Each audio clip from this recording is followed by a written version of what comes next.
भाई शांत रहिए भाई, पीछे थोड़ा।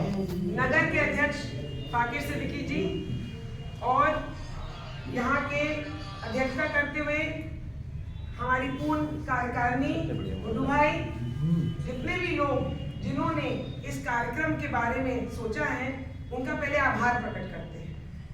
मैंने पिछली बार भी ये बात फाकिर भाई से कही थी कि कई महीनों से कार्यक्रम हो रहे थे, किंतु इस लहजे के कार्यक्रम शायद पहली बार ऐसे हो रहे होंगे कि जब मैं जल्दी उठकर सुबह पहले अध्ययन कर रही हूँ नेता के बारे में कि उनके जीवन में क्या मुख्य बातें रही हो जो हमारे मार्गदर्शन कर सके।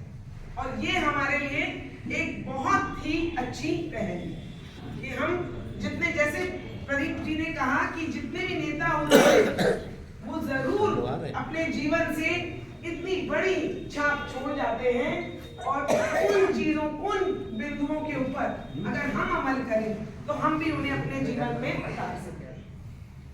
चौधरी चरण सिंह जी,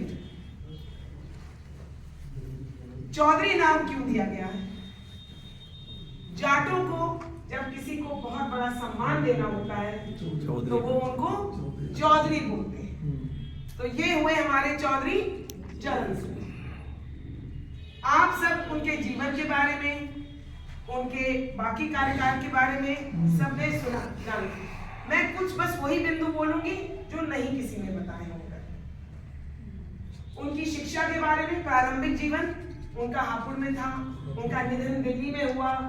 उनकी शिक्षा के बारे में, उन्होंने आगरा यूनिवर्सिटी से शिक्षा ली, गाजियाबाद में उन्होंने कानून की शिक्षा ली, फिर उसके बाद उन्होंने कांग्रेस को ज्वाइन किया। उनके कार्यकाल में वो बहुत भ्रष्टाचार के बिल्कुल खिलाफ थे। उनको भ्रष्टाचार सादगी के थे, उनको भ्रष्टाचार के बिल्कुल किसी भी प्रकार का नहीं सहन कर पाते थे। दो मुख्य उपलब्धियां उनकी मेरे संज्ञान में हैं जो मैं आप लोग के समक्ष रखती हूँ।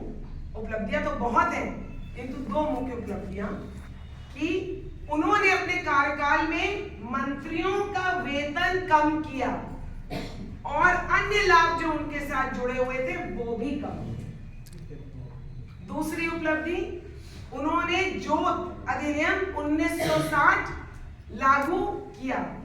जोत अधिनियम क्या कहता था? किसी भी व्यक्ति के पास जमीन रखने की अधिकतम सीमा निर्धारित की जानी चाहिए।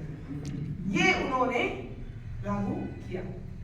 बाकी किसानों के मसीहा थे, लाखों किसानों के बीच से उभरे थे।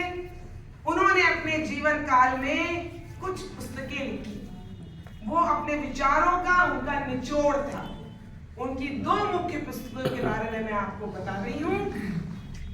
भारत की गरीबी और उसका समाधान एवं किसानों की भूमि। ये सब विचार उनके हमारे समक्ष प्रत्यक्ष रूप में ऐसा मार्गदर्शन लेके आते हैं कि अगर हम उन पे अमल करें तो आज हमारी इस महान विभूति को हमारी सच्ची श्रद्धांजलि।